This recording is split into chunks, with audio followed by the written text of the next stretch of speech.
Good morning, my dear students of class 9. How are you? I hope you are doing well. Lockdown is going to end very soon, and I hope we are going to have a official non-virtual class, not a live class. I hope soon we are going to have a offline class in your school. So today we are going to start the further topics of the chapter that we have studied in chapter 2, Socialism in Europe and Russian Revolution. There is a mistake happened, students, in civics class.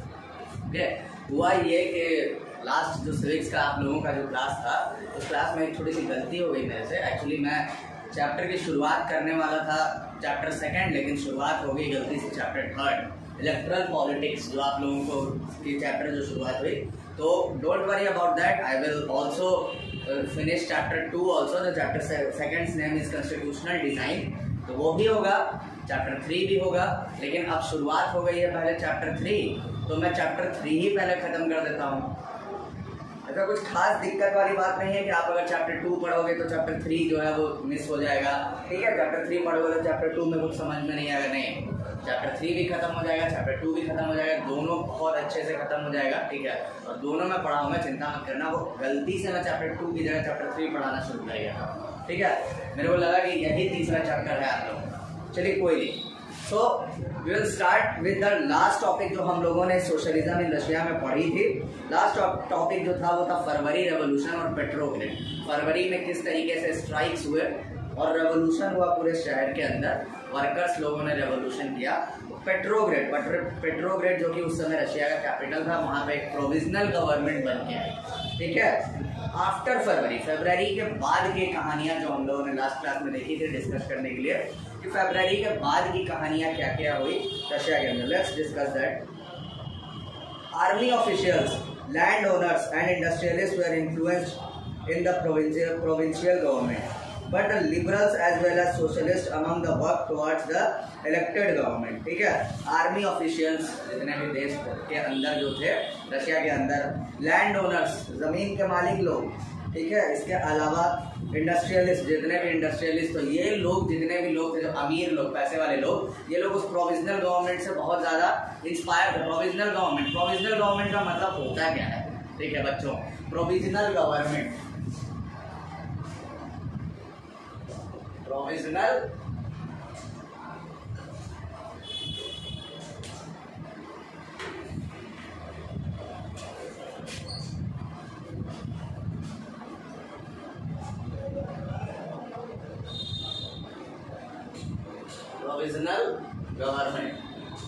Government इसका मतलब होता है जब कोई ऐसी government का निर्माण होता है जो गवर्नमेंट स्थायी रूप से काम नहीं कर रही हो, कुछ दिन के लिए अगर जो सरकार बनती है उसको कहते हैं हम लोग प्रोविजनल गवर्नमेंट, किसी के जगह पे सरकार. रशिया में चूंकि कॉन्स्टिट्यूशन और डेमोक्रेसी अभी तक आया नहीं था, और यूनिवर्सल एडल्ट सफरेज यानी कि लोगों को वोटिंग राइट्स अभी तक 1917 की बात कर रहे हैं हम लोग, इस समय तक अभी तक रशिया में लोगों को वोटिंग राइट्स नहीं मिले थे.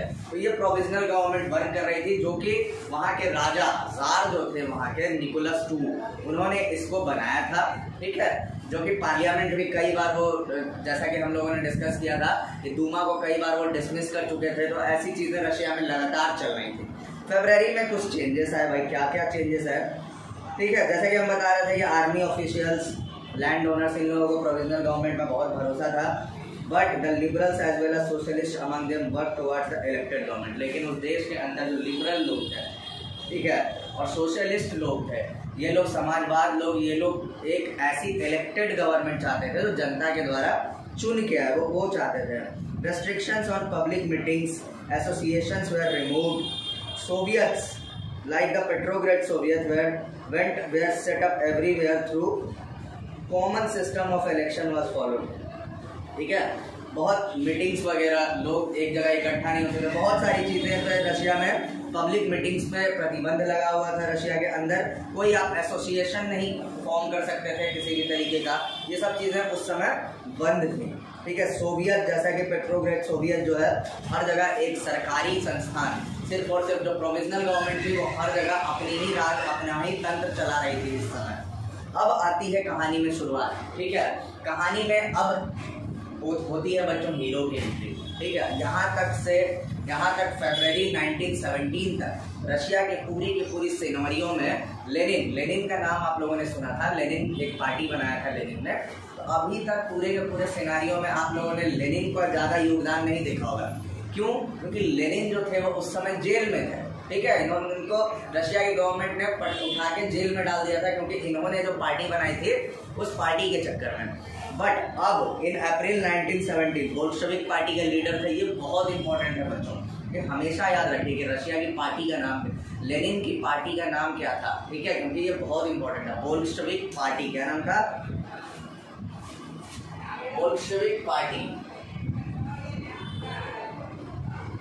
बोल्शेविक पार्टी जो कि व्लादिमीर लेनिन की पार्टी थी है, ठीक है।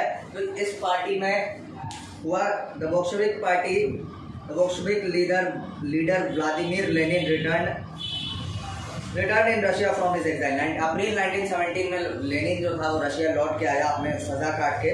He and the Bolsheviks has opposed the war since 1914. Bolshevik party और लेनिन, इन लोगों ने वॉर, जो फर्स्ट वर्ल्ड वॉर जो पूरी दुनिया में चल रहा था 1914 से 1918 के बीच में, इन्होंने शुरू से ही फर्स्ट वर्ल्ड वॉर को अपोज किया, मना किया। इन लोगों का कहना था कि फर्स्ट वर्ल्ड वॉर एक बेकार चीज़ है जो कि दुनिया को बर्बाद कर रही है, और रशिया का इन्वॉल्वमेंट लेनिन बिल्कुल नहीं चाहते थे फर्स्ट वर्ल्ड वॉर में, ठीक है। Now I felt that it was a time for Soviets to take over power. और लेनिन को एक चीज समझ में आई कि अब वो समय आ चुका है जिस समय सोवियत, रशिया के जो लोग हैं, हमें अब सत्ता में काबिज हो जाना चाहिए।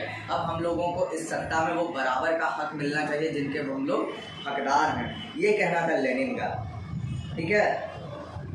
He declared that the war be brought to a close, land be transferred to the peasants and banks be nationalized। उन्होंने डिक्लेयर किया कि एक युद्ध होना चाहिए देश के अंदर, उस युद्ध से एक ऐसा युद्ध होना चाहिए जिसमें जनता डिक्लेयर करे वॉर, जिसमें लैंड जो है, ज़मीन जो है, वो किसानों का जो ज़मीन था वो किसानों को वापस मिलना चाहिए, ठीक है।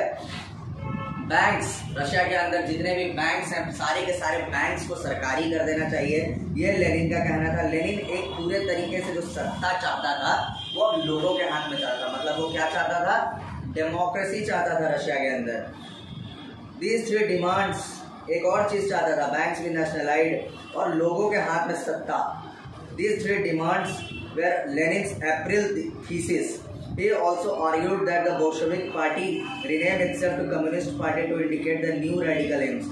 ठीक है, ये तीन डिमांड जो थे वो रशिया के लेनिन की पार्टी के मेन एम थे, जिनको लेनिन थीसिस के नाम से, लेनिन्स अप्रैल थीसिस के नाम से कहा जाता था, जाना जाता था। तो ये डिमांड था व्लादिमीर लेनिन का, जो ये तीन डिमांड था, पावर लोगों के हाथ में, जमीन किसानों के हाथ में, और बैंक्स मस्ट बी नेशनलाइज्ड। ये तीन डिमांड को लेनिन के लेनिन्स अप्रैल थीसिस कहा जाता था।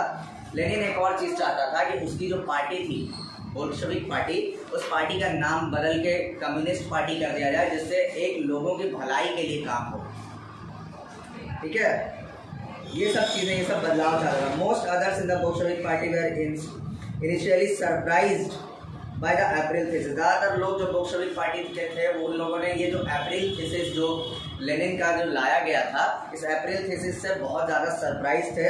They thought that this was not the time right to socialist revolution and provincial government needed to be supported, but the developments of the subsequent months changed their attitude। शुरुआत में इन लोगों को, जो Bolshevik party के नेता लोग थे, इन लोगों को ऐसा लगा कि अभी समय नहीं आया है जिस समय हम लोग सारे के सारे सोशलिस्ट लोग एक प्रोविंशियल गवर्नमेंट के खिलाफ खड़े हो जाएं और अपनी सरकार बना लें। उनका कहना ये था कि अभी वो समय नहीं आया है, लेकिन जैसे जैसे समय बदला और जैसे जैसे रशिया के अंदर का सिचुएशन बदला, वैसे वैसे उनका ये एटीट्यूड जो था वो भी बदल गया, ठीक है। Through the summer the workers movement spread in and the industrial areas, factory committees were found which began questioning the way industrialist rain the factory. जैसे जैसे समय आया, जैसे जैसे गर्मी आई, अप्रैल के बाद जैसे जैसे गर्मी का मौसम आया, वैसे वैसे जो वर्कर्स का मूवमेंट जो था वो बढ़ने लगा देश में, और लोग सवाल करने लगे उन इंडस्ट्रियलिस्ट से, इंडस्ट्रीज ओनर्स से, कि आपके काम करने का तरीका इतना बुरा क्यों है? आप किस तरीके से काम कर रहे हैं कि हम लोगों को किसी भी तरीके का कोई फ़ायदा भी नहीं हो रहा है, कुछ नहीं हो पा रहा है। तो ये चीज़ें बढ़ने लगी। Trade union grew in about 500 grow in about numbers. Soldiers committees were formed in the army. Trade union, एक व्यापारी संगठन बढ़ने लगा, ठीक है। लोगों के अंदर अब हताशा बढ़ने लगी थी। लोगों को ऐसा लगने लगा था कि अब हमारे साथ कुछ भी अच्छा नहीं हो रहा है, इतने दिन गुजर चुके हैं लेकिन हमारे साथ और फर्स्ट वर्ल्ड हम लोगों को खराब कर चुका है, ठीक है। आर्मी के अंदर भी बहुत सारे सोल्जर कमेटी बनने लगे। In June about 500 soviet sent representatives to all Russian Congress of soviets, ठीक है। हुआ क्या, जून में 500 सोवियत ने अपने प्रतिनिधियों को भेजा सरकार से वार्तालाप करने के लिए। ये जो सिचुएशन पूरा का पूरा देश के अंदर था, तो प्रोविंशियल गवर्नमेंट, जो राजा के अंदर जो प्रोविंशियल गवर्नमेंट चल रही थी, उस प्रोविंशियल गवर्नमेंट से रास्ता निकालने के लिए कुछ सकारात्मक, कुछ पॉजिटिव रास्ता निकले जिससे लोगों को फायदा हो, ये सोच के लिए कुछ 500 डेलीगेट्स गए वहाँ पे। As the provincial government saw its power reduce and Bolshevik influence grow, it decided to take the stern measures against the spreading discontent. Provincial government object, देखो जैसे एक सरकार है, सरकार को जब समझ में आया कि हमारी ताकत कम हो रही है देश के अंदर और बोल्शेविक पार्टी जो कि लेनिन की पार्टी थी, उनकी ताकत जो है वो बढ़ रही है धीरे धीरे, उसके बाद इन्होंने जो लोगों के अंदर जो असंतोष, डिसकंटेंट का मतलब होता है असंतोष, ठीक है, तो जो असंतोष था लोगों को अंदर, उसको दबाने के लिए इन्होंने क्या करना शुरू किया कि इन्होंने बोल्शेविक पार्टी के खिलाफ बहुत कड़े मेजर्स, बहुत कड़े कदम उठाने के बारे में इन्होंने डिसाइड किया। It resisted attempts by workers to run factories and began arresting leaders, ठीक है। उन्होंने क्या किया कि उन्होंने वर्कर्स जो कि फैक्ट्रीज में काम करते थे उनको काम करने के लिए मना कर दिया, और जो लीडर्स थे बोल्शेविक पार्टी के, जो बड़े बड़े लीडर्स थे, उनको फिर से अरेस्ट किया जाने लगा, उनको फिर से गिरफ्तार करने लगे ये लोग। Popular demonstration stage by Bolsheviks in July 1917, और जुलाई 1917 आते आते जो बोल्शेविक पार्टी के जो लीडर्स थे, इन्होंने जगह जगह लोगों को उन लोगों ने ये दिखाने लगे, प्रॉपर डिमॉन्स्ट्रेशन देने लगे। डिमॉन्स्ट्रेशन का मतलब होता है बच्चों, तो उनको एक सच्चाई दिखाना कि आखिर देश के अंदर चल क्या रहा है। तो बोल्शेविक पार्टी के लोगों ने ये प्रॉपर डेमोन्स्ट्रेशन अगस्त 1917 आते आते तक लोगों को देना शुरू कर दिया, ठीक है। And stage by Bolsheviks in July 1917 were sternly repressed.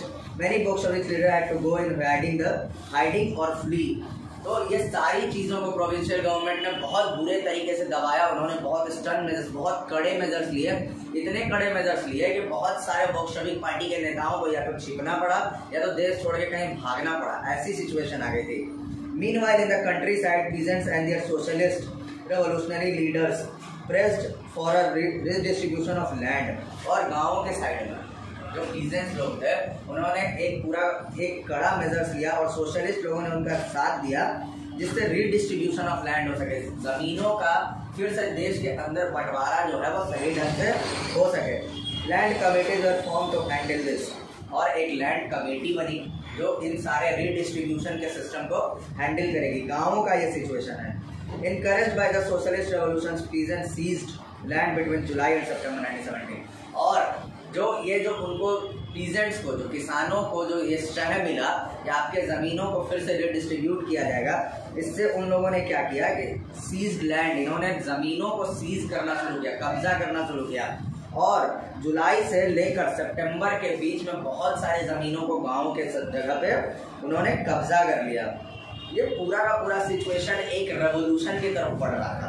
Russia के अंदर कई बार रेवोल्यूशन हुए, ठीक है, लेकिन छोटे छोटे रेवोल्यूशन हुए थे। अब धीरे धीरे रशिया एक डेमोक्रेसी की तरफ बढ़ रहा था और रशिया के अंदर एक प्रॉपर रेवोल्यूशन होने की पूरी सिचुएशन बन रही थी, ठीक है। द रेवोल्यूशन ऑफ अक्टूबर 1917, चलो ये तो सितंबर तक हम लोगों ने देखा कि देश के अंदर क्या हो रहा है। 1917 के अक्टूबर के महीने में एक बहुत बड़ा रेवोल्यूशन हुआ था रशिया के अंदर। आखिर वो क्या था? Let's discuss that. As the conflict between the provincial government and the Bolsheviks grew, Lenin feared the provincial government would set up a dictatorship. जैसे जैसे ये विवाद प्रोविजनल गवर्नमेंट और बोल्शेविक पार्टी के लीडर्स के बीच में बढ़ने लगा, लेनिन को एक चीज समझ में आई कि प्रोविंशियल गवर्नमेंट जो है वो डिक्टेटरशिप ना ले आए देश के अंदर। डिक्टेटरशिप मतलब तानाशाही। सीधी सी बात है, जब वो अपने मन का सब चीज वो लोग अपने मन का ही कर रहे थे, तो कभी भी डिक्टेटरशिप, ये एक तरह का डिक्टेटरशिप ही था। तो डिक्टेटरशिप और किसी भी तरीके से इनमें कोई फर्क नहीं था, ये लोग आराम से अपने मन से कुछ भी कर रहे थे बच्चों, ठीक है। इस तरीके से हम लोग कह सकते हैं। In September he began discussions for an uprising against the government. Bolshevik supporters in the army, soviets and factories were brought together. Finally हुआ क्या कि सितंबर में वो लोगों से डिस्कशन करने लगा, ठीक है, कि एक लोगों का एक अपराइज होना चाहिए, लोग उठ खड़े होने चाहिए। लेनिन के बहुत सारे जान पहचान थे आर्मी में भी, तो आर्मी के बहुत सारे ऑफिशियल से उन्होंने कांटेक्ट किया। आर्मी के भी सपोर्टर्स थे, बोल्शेविक पार्टी के सपोर्टर्स आर्मी में भी थे, ठीक है। और फैक्ट्रीज, जितने भी बड़े बड़े फैक्ट्रीज थे, जो कि लोग जितने भी वर्कर्स थे काम करने वाले, और वो फैक्ट्रीज जो कि गवर्नमेंट ओन फैक्ट्रीज थी, जहाँ पे लोग सरकारी लोग काम करते थे, उनको वो इकट्ठा करने लगा। On 16 October 1917 Lenin persuaded the Petrograd Soviet and Bolshevik party agreed to a socialist seizure of power. A military revolutionary committee was appointed by the Soviet under Leon Trotsky to organize the seizure. The date of the event was kept a secret. 16 अक्टूबर 1917 को Lenin जो था वो पेट्रोग्रेड Soviet पहुंचा और Bolshevik party और provisional government के बीच में एक करार हुआ, ठीक है। ये क्या करार था कि सोशलिस्ट सीजर ऑफ पावर होगा, जो सत्ता जो थी, जो जिस तरीके की प्रोविजनल गवर्नमेंट हरकतें कर रही थी, उनके पावर में थोड़ी कमी की जाएगी, सीजर ऑफ पावर होगा। एक मिलिट्री रेवोल्यूशनरी कमेटी बना, जो सोवियत, जो लियोन ट्रोट्स्की, जो कि एक आदमी का नाम है लियोन ट्रोट्स्की, उसके चीफ थे, जिन्होंने ये सारे काम को देखने के लिए उनको रखा गया, ठीक है। The date of the event was kept a secret, और जो डेट था इस इवेंट का, सीजर ऑफ पावर सीज करने का, उसको अभी एक सीक्रेट रखा गया। The uprising began on 24 October. Sensing trouble, prime minister Kerensky left the city to summon troops. ये जो था लोगों के अंदर, ये अपराइजिंग जो था वो धीरे धीरे बढ़ने लगा। 24 अक्टूबर को लोग जो थे वो विद्रोह पे उतर गए देश के अंदर। वो पूरे तरीके से किसी भी तरीके का कोई रास्ता नहीं निकल रहा था रशिया में, ठीक है। जिस रास्ते की उम्मीद थी वो रास्ता नहीं निकल रहा था रशिया के अंदर। अभी तक किसी भी तरीके का कोई ढंग का कोई करार नहीं हो पाया। अपराइजिंग जो था, लोग जो थे वो विद्रोह पे उतर आए। 24 अक्टूबर तक हर जगह विद्रोह शुरू हो गया, और इस डर से जो प्रधानमंत्री थे देश के, जो प्रोविजनल पार्टी के जो प्रधानमंत्री थे, वो छोड़ के चले गए, ठीक है। वो पद छोड़ के, शहर ही छोड़ के चले गए, और उसके बाद उन्होंने आर्मी के को ये समन देना शुरू किया। उस जितने भी डिसीजंस थे वो शहर के बाहर से अब लेने लगे, जो प्राइम मिनिस्टर थे।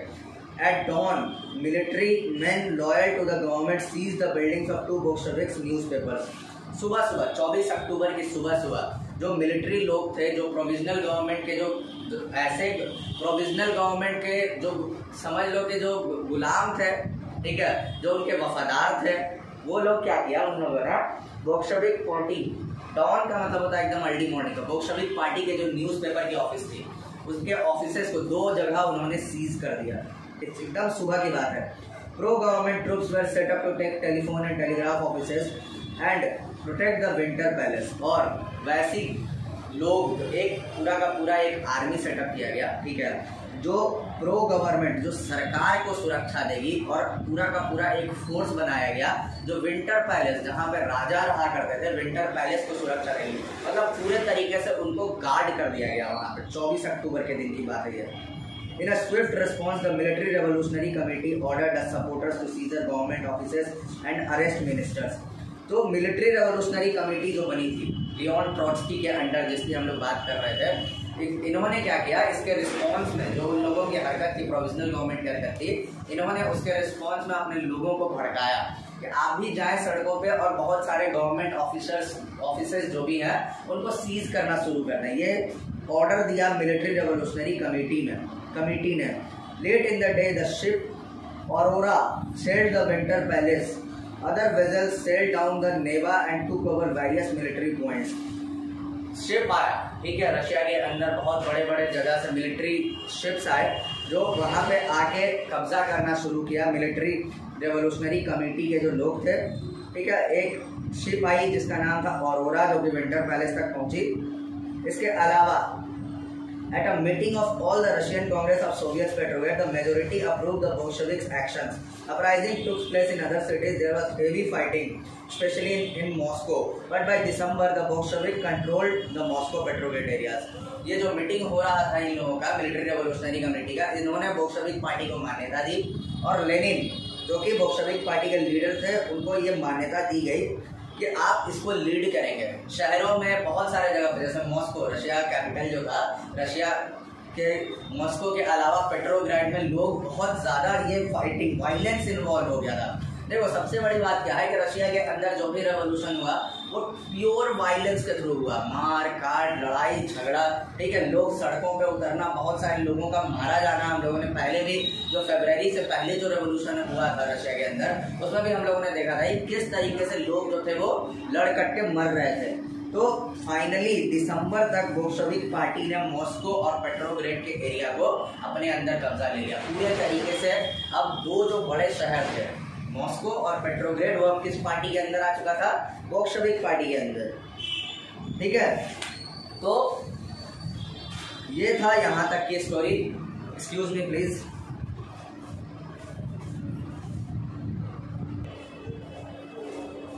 ओके किड्स, तो ये था पूरा का पूरा सिचुएशन रशिया के अंदर। अक्टूबर दिसंबर आते आते तक रशिया के अंदर बहुत सारी चीजें जो थी वो बोल्शेविक पार्टी के हाथ में आ चुकी थी और सिचुएशन अंडर लेनिन कंट्रोल था, ठीक है। व्हाट चेंज आफ्टर अक्टूबर के बाद क्या क्या चेंजेस है भाई, ये तो चलो ठीक है। तो Bolshevik party was totally opposed to private property. Most industry and banks were nationalised. Bolshevik party का शुरू से एक ही चीज था कि देश के अंदर जो भी इंडस्ट्रीज होंगी, जो प्राइवेट ओन्ड होंगी, जो लोगों के हाथ में होगी, उनको नेशनलाइज कर दिया जाएगा, गवर्नमेंट ओन कर दिया जाएगा।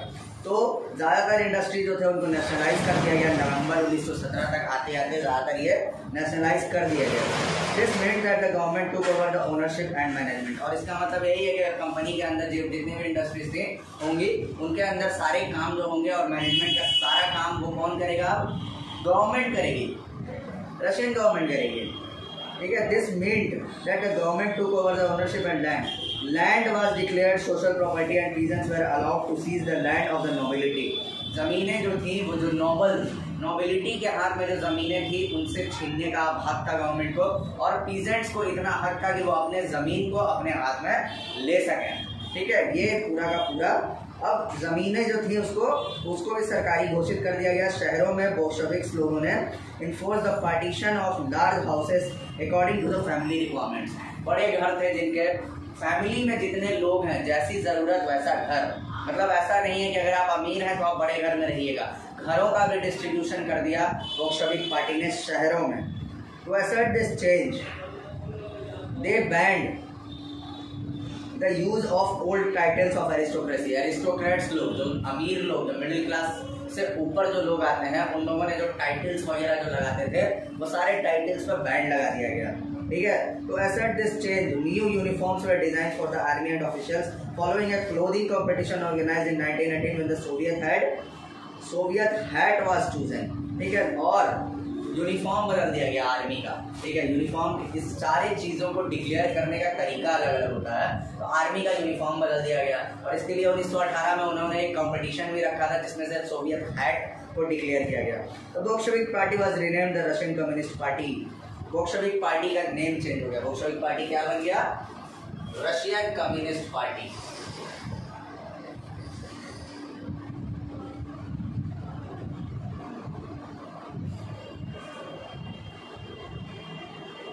रशियन कम्युनिस्ट पार्टी, और इसी पार्टी के लीडर व्लादिमीर पुतिन हैं जो कि आज भी रशिया के प्रेसिडेंट हैं, ठीक है। ये बोल्शेविक पार्टी का ही नाम चेंज करके रशियन कम्युनिस्ट पार्टी किया गया, ठीक है। In 1917, the Bolsheviks conducted the elections in the Constituent Assembly, but they failed to gain the majority support. 1917 में बोल्शेविक ने एक इलेक्शन कंडक्ट कराया देश के अंदर, लेकिन उन लोगों को जो पॉपुलर सपोर्ट था, जो वोट्स जितने मिलने चाहिए थे वो उनको नहीं मिले कंस्टिट्यूएंट असेंबली में। जनवरी 1918 assembly rejected Bolshevik measures and Lenin dismissed the assembly. 1918 में असेंबली ने बोल्शेविक के जो तरीके थे, जो उन लोगों ने जो मेजर्स लिए थे उनको रिजेक्ट कर दिया वहाँ की असेंबली ने, ठीक है। जो सीधी सी बात थी, जो बोल्शेविक पार्टी जो भी मेजर्स लिया था, अब उनको सत्ता में उनको ताकत आए ही नहीं, ठीक है। तो उनके जो नई सरकार जो बनेगी वो तो उनके मेजर्स को रिजेक्ट कर ही देंगे। वही हुआ वहाँ पे जनवरी 1918 में ये हुआ। It thought that all Russian Congress of Soviets were democratic, then assembly and elected in the certain conditions.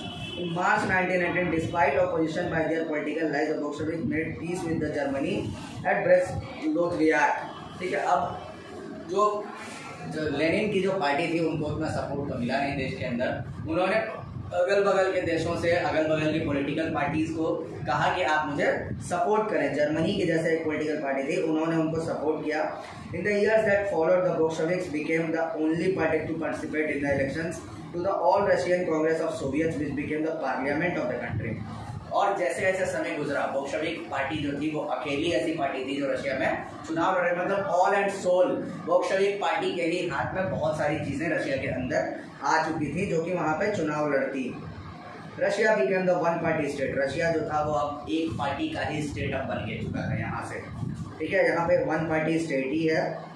Trade unions were kept under party control. Trade union, व्यापार यूनियन जो भी था देश के अंदर, वो बोल्शेविक पार्टी के अंदर ही चला गया, वही लोग कंट्रोल करते थे।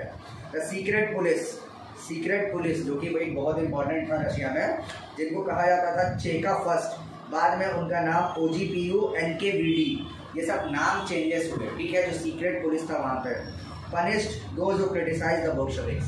ये पूरा सीक्रेट पुलिस तो रशिया के बोल्शेविक पार्टी के अंदर, इनके पार्टी के अंदर, लेनिन के पार्टी के अंदर चला गया। और वो लोग जो सरकार के बोल्शेविक पार्टी के खिलाफ बोलते थे वो उनको ये सीक्रेट पुलिस पनिशमेंट भी दिया करती थी।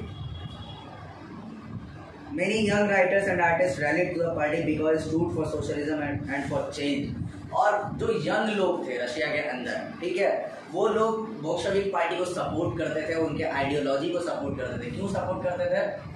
क्योंकि ये चेंज, ये बदलाव का एक रास्ता दिखाया रशिया के अंदर। बोल्शेविक पार्टी ने एक बदलाव का रास्ता दिखाया। ये कार्ल मार्क्स के आइडियोलॉजी पे चलती थी ये कम्युनिस्ट पार्टी। कार्ल मार्क्स जो कि सोशलिज्म में बिलीव करते थे, समाजवाद में बिलीव करते थे। ये एक ऐसी सोसाइटी का निर्माण करना चाहते थे जिस सोसाइटी में हर किसी को बराबर का हक मिले। तो जो यंग राइटर्स थे रशिया के, उन लोगों को इनकी सारी की सारी चीजें इन लोगों को सही लगी। क्यों सही लगी? क्योंकि ये बदलाव का प्रतीक था। ये देश के अंदर एक चेंज लाना चाहते थे। एक चीज बताता हूँ, भगत सिंह बहुत ज्यादा इंस्पायर थे लेनिन से, कार्ल मार्क्स से। क्यों? क्योंकि भगत सिंह भी चेंज देखना चाहते थे देश के अंदर। भगत सिंह भी वैसे ही कुछ चेंज देखना चाहते थे जैसा कि चेंज लेनिन ने किया था। तो ये बहुत बड़ा एक प्रोसेस था पूरा का पूरा यूरोप के अंदर, जो कि रशिया में हुआ था, ठीक है। After October 1917, this led to experiments in the arts and architecture, but many became delusioned because of the censorship the party encouraged, ठीक है। धीरे धीरे जैसे जैसे समय गुजरा, इन्होंने आर्ट और आर्किटेक्चर में भी बोल्शेविक पार्टी ने बहुत अच्छे अच्छे चेंजेस किए। और समय के गुजरते के साथ लोगों को ये सारी चीज़ें थोड़ी धुंधली भी लगने लगी। क्यों भाई? क्योंकि इन्होंने बहुत सारे प्रतिबंध भी लगाए थे। ऐसा नहीं था कि बोल्शेविक, कोई भी पार्टी परफेक्ट नहीं होता है दुनिया में। कोई भी पॉलिटिकल पार्टी, दुनिया में कोई भी गवर्नमेंट कभी परफेक्ट नहीं होता है बच्चों, ठीक है। कुछ ना कुछ खामियां, कुछ अच्छे काम करने के लिए कुछ बुरे काम करने पड़ते हैं, ठीक है। अगर आप कुछ अच्छा काम करना चाहते हैं तो कुछ बुरा काम आपको करना ही पड़ेगा। तो देश के अंदर अगर किसी तरह का अगर क्रिटिसिज्म भी अगर होता था तो वो होता था, क्योंकि इन्होंने बहुत सारे बैन, बहुत सारे प्रतिबंध को भी इंक्रीज किया था। सेंसरशिप, ठीक है, रोक लगाना, ये सारी चीजें रशिया में इस पार्टी ने भी की थी। इस तरीके से हम ये कह सकते हैं कि कोई भी पार्टी एक सक्सेसफुल पार्टी बनने के लिए गलत काम और अच्छे काम दोनों करने पड़ेंगे। तो क्लास आज हम लोग यहीं तक पढ़ेंगे। आई होप यहाँ तक आप लोगों को बहुत अच्छे से समझ में आया होगा कि कैसे बोल्शेविक पार्टी के हाथ में रशिया की पूरी सत्ता पहुँच चुकी थी। नेक्स्ट क्लास में हम लोग इसके बारे में और डिटेल में जाएंगे। Okay class, thank you so much. Video देखा कीजिए प्लीज़ और पूरा देखा कीजिए, ठीक है। पूरा देखिएगा तभी आपको अच्छे से समझ में आएगा। Thank you.